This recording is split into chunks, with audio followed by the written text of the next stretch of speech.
साथ एडवोकेट मोहम्मद इदरीस सदा साहब जुड़ रहे हैं। वो हजरत सलमान अजारी साहब के वकील हैं मोडासा कोर्ट में। आपको पता है कि 5 दिन की उनको रिमांड मिली है। हमारे साथ जुड़ रहे हैं मोहम्मद इदरीस सदा साहब, जिन्होंने हजरत को रिप्रेजेंट किया है। इदरीस साहब अस्सलाम वालेकुम। वालेकुम, बोलिए सर। इदरीस भाई, पहले तो ये बताइए कि एक वीडियो वायरल हो रहा है जिसमें लोगों को इंतजार है कि भाई हजरत इतने थके हुए ऐसा लिम्बिंग क्यों वॉक कर रहे हैं, क्या हजरत के साथ जो है गलत व्यवहार हुआ है या उनको टॉर्चर दिया गया है। एक बहुत सारा एक वीडियो वायरल हो रहा है। मैं चाहता हूं कि पहले आप उसके बारे में बताएं, फिर हम बिल के बारे में बात करेंगे।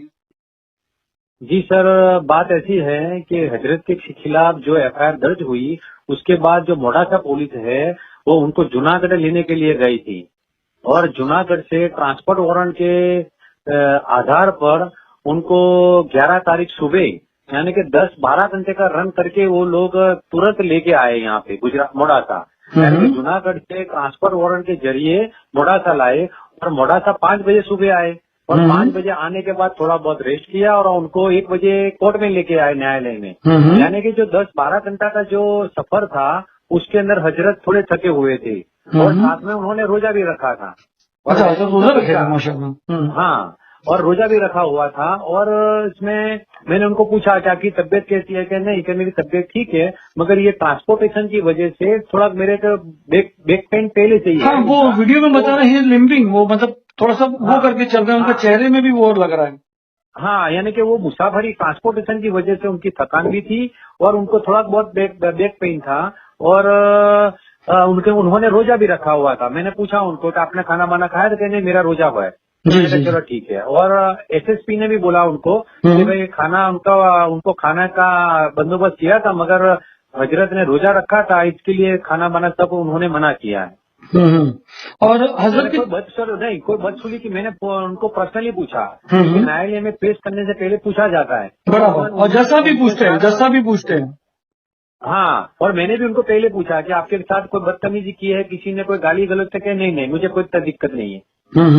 कैसा व्यवहार हुआ यहाँ, लोग जानना चाहते हैं। लोगों ने सोचा कि जो है मुंबई से जब एटीएस लेके गई थी यहाँ से गुजरात पुलिस, तो यहाँ पे मुंबई के उनके जो चाहने वाले थे उनमें एक तरह से एक नाराजगी थी कि भाई ऐसा लेके गए, क्योंकि यहाँ के वकील लोग बोल रहे थे ऐसा ले जा नहीं सकते, और जो भी हो वो लेके चले गए, लेके जाने में कामयाब है। उसके बाद से लोगों को फिक्र है कि हजरत की वहां पर गुजरात पुलिस हजरत से बदतमीजी करती होगी, क्या करती होगी।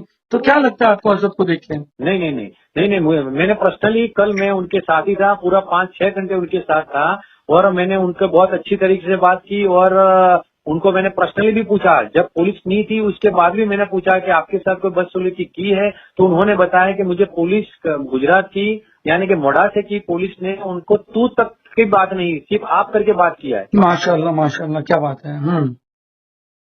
और ये जो जैसे बताया कि गाड़ी से उतर रहे हैं और थोड़ा वॉक कर रहे हैं, मतलब थोड़ा लिंपिंग कर रहे हैं, तो वो उसका भी उन्होंने बताया कि क्या बताया उन्होंने? बैक पेन था। यानी बैक पेन की वजह से थोड़ा थकान थी, रोजा था, इस वजह से ये पक्का ना सर? ये आपको क्या लगा? बैक पेन नहीं, मैंने और उन्होंने पर्सनली बताया कि उनको बैक पेन की वजह से और रिमांड के पहले पेश करने की वजह से भी उनको हॉस्पिटल में चेकअप करने के लिए गए और उनको गोली भी दिया था, टैबलेट दिया था, मगर रोजा होने की वजह से वो गोली ले नहीं सकते थे। हाँ, इसलिए उन्होंने लिया नहीं। चलो, कमिंग बैक टू, ये तो आपने क्लियर कर दिया। कमिंग बैक टू ये कि 5 दिन की रिमांड सर मिल गई उनको, हालांकि जूनागढ़ में और वहां पर जो है बेल मिल गई थी इसके बाद, मगर यहाँ पर अभी डायरेक्ट 5 दिन की बेल हुई। तो क्या पॉइंट ऑफ आर्ग्यूमेंट है अपना? जी सर, इसमें ये क्या है कि पुलिस ने इस मोडासे के मामले में एट्रोसिटी की जो सेक्शन है वो दर्ज किया हुआ है। बराबर है। वैसे एट्रोसिटी का गुना बनता है नहीं है, वो मैटर ऑफ एविडेंस की बात है। बराबर है। मगर एक बार पुलिस ने अगर गलत सेक्शन भी अगर डाली है तो अब अपने बेल के सिवा कोई छुटकारा नहीं है। अच्छा, बेल एट्रोसिटी, हाँ। और जूनागढ़ और बचाव के अंदर जो उनका जो वेरी सेम डे बेल होने की वजह ये है कि उसके अंदर एट्रोसिटी नहीं थी, तो लोअर कोर्ट यानी जुडिशियल कोर्ट उसको जमानत देगी। और मोडासा के अंदर अपने एडिशनल सेशन कोर्ट जो इसके अंदर एट्रोसिटी की स्पेशल कोर्ट होती है, उसके अंदर बेल एप्लीकेशन डिसाइड होगी। अच्छा, मगर वो तो अभी जब तक पुलिस कस्टडी है तब तक तो बेल एप्लीकेशन डाल भी नहीं सकते। नहीं, रिमांड अगर इनका रिमांड 17 तारीख को सुबह 10:30 बजे खत्म हो जाएगा, तो 17 तारीख को इनका रिमांड खत्म होगा, तो उसी दिन अपने बेल एप्लीकेशन फाइल होगी और फिर 19 तारीख को मेरे ख्याल से हियरिंग में आएगी और 20 तारीख को ऑर्डर होगा। ये नहीं, मगर पुलिस तो जी पुलिस तो सेकंड रिमांड भी मांग सकती है, मांगेगी, उसकी अपनी तैयारी क्या है? कोर्ट देगी नहीं। कोर्ट ने वैसे कोर्ट किसी को बोलती नहीं है, मगर इसके अंदर थोड़ा बोला था कोर्ट से कि भाई ये आपको पहले से ही ज्यादा दे दिया है, अब जो भी करना है 17 तारीख को पेश कर दो बस। अच्छा, यानी या अंदर वहां पर ये बात थी। आपको क्या लगता है जज साहब को जब आप लोग ने आपका डिफेंस किया तो क्या मतलब डिफेंस था और प्रोसिक्यूशन क्या था और डिफेंस क्या था? प्रोसिक्यूशन ये था कि भाई इन्होंने ये थोड़ा एग्रेसिव भड़काऊ भाषण दिया हुआ है, जो स्पीच है वो एग्रेसिव थी, उसके लिए एक समाज के अंदर दुश्मनावट पैदा हो सकती है ऐसी है, इसके लिए एफआईआर दर्ज हुई है। हमने बोला कि हमने ऐसा कुछ बोला नहीं है, हमने तो सिर्फ ऐसा बताया कि भाई मुसलमानों की जो हालत है वो दलित से भी खराब है। तो हमने ऐसा नहीं बोला कि दलित खराब है, हमने तो ये बोला कि भाई दलित अच्छे और मुसलमान खराब है। एक सच्चर कमेटी की जो रिपोर्ट पेश हुई है संसद के अंदर, तो सच्चर कमेटी की रिपोर्ट के जरिए उन्होंने बताया, ये हमने दलित पेश की है। फिर जज साहब का क्या मतलब इसके ऊपर वो था? जी सॉरी, जज साहब ने मतलब इसको क्या लिया आपने जब ये बोला? जज साहब ने ये बोला कि भाई चलो आपको ये प्रोग्राम आपने बनाया ये है, तो किसी को भी ऊंचा किसी को भी नीचा अपने बोलने की जरूरत क्या है। जब धार्मिक अगर प्रोग्राम करते हैं तो आप धार्मिक मुद्दे बताओ, पॉलिटिकली मुद्दे क्यों लेते हैं, ऐसा ऐसा किया। मगर ये पुलिस जो है यूं कि भाई ये हजरत है, ज्यादा दिन तक जेल में रहे, इसके लिए रिमांड के लिए गलत इश्यूज लेके आए कि भाई इनके पास फंडिंग कहाँ से आता है, ये कहाँ से आए थे, बॉम्बे से यहाँ किस तरह आए, मोडासा के अंदर उन्होंने उनको कितना पैसा दिया गया, ये कोई इसके पहले कोई प्रोग्राम कोई एक्टिविटीज का एंटी सोशल के एंटी नेशन कोई एक्टिविटीज की है कि नहीं, इनके खिलाफ और कोई मुकदमे है कि नहीं, ऐसे करके अपने रिमांड एप्लीकेशन दी थी। तो अपना डिफेंस क्या था इस पे, जो फाइनेंस की बात हुई कि इनको पैसा कौन देता है? अभी रिमांड अपने कम करने के लिए अपने आर्ग्यूमेंट की थी, मगर कोर्ट ने जो पहले 1 नंबर के जो आदमी था उसको 4 दिन का दिया था, इसके लिए इनको भी 4 दिन पूरे यानी 4.5 दिन तक के रिमांड दिए हैं। अब इंशाल्लाह हो जाएगा बेल तो यहीं से हो जाएगी। हमको बट आपने कहा ये मैजिस्ट्रेट कोर्ट है, बेल आपने कहा कि एडिशनल जज के पास होगी। हाँ, ये स्पेशल कोर्ट यानी सेशन जज के पास ही जाएगी।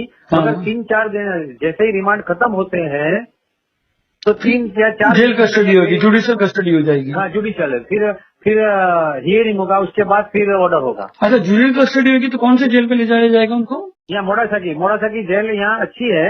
बाई चांस यहाँ अपने 500 200 या 250 केजी के लिए अरेंजमेंट होता है, यहाँ जेल अच्छी है। अच्छा, फिर उसके बाद आप लोग बेल एप्लीकेशन डालेंगे वहाँ पर?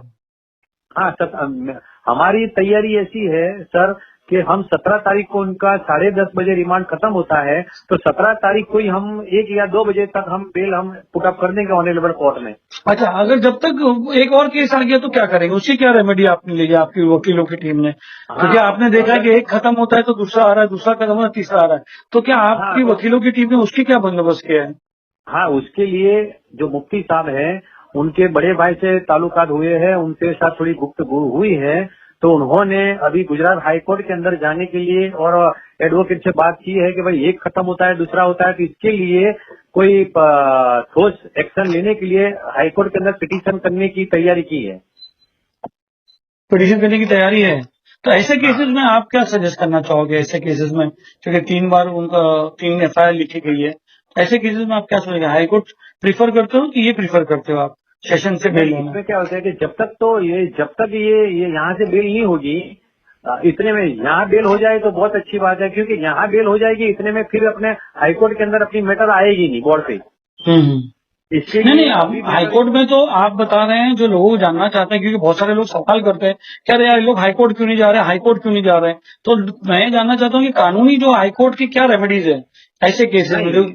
नहीं, ऐसे केसेस के अंदर मान लो कि अब एक एग्जांपल दे रहा हूँ कि मान लो कि एक और एफआईआर हो गई, तो अभी से अपने उनकी अग्रिम जमानत या हाईकोर्ट के अंदर सीधे क्वॉशिंग पिटीशन या हाईकोर्ट में स्टे लेने के लिए अपने कुछ कार्यवाही कर सकते हैं। मगर मोडासा के केस में भी अपने कर सकते थे, मगर मोडासा के केस के अंदर 10 तारीख को सैटरडे आ गया, 11 तारीख को संडे आ गया, और दोनों दिन कोर्ट हाईकोर्ट बंद थी। अगर मान लो कि अपने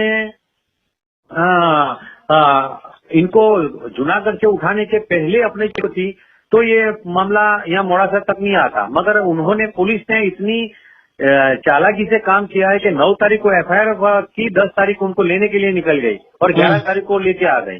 इसके लिए अपने को जो चांस जो मिलना चाहिए था वो मिला नहीं है। अच्छा, कुछ लॉ एक्सपर्ट्स कह रहे थे कि जो ये बॉम्बे में यहाँ से लेके गए थे तो यहाँ पर भी कुछ ऑप्शन था इनके पास। हाँ, मगर हजरत से मेरी बात हुई थी कि भाई उनको जो बुलाया गया कि भाई बम्बई में कि भाई आपको अरे जूनागढ़ में भी, तो उन्होंने खुद बताया कि भाई मैं स्टेटमेंट दे दूंगा तो केस तो खत्म हो जाएगा।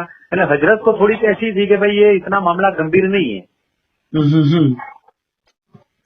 ठीक है, ठीक है।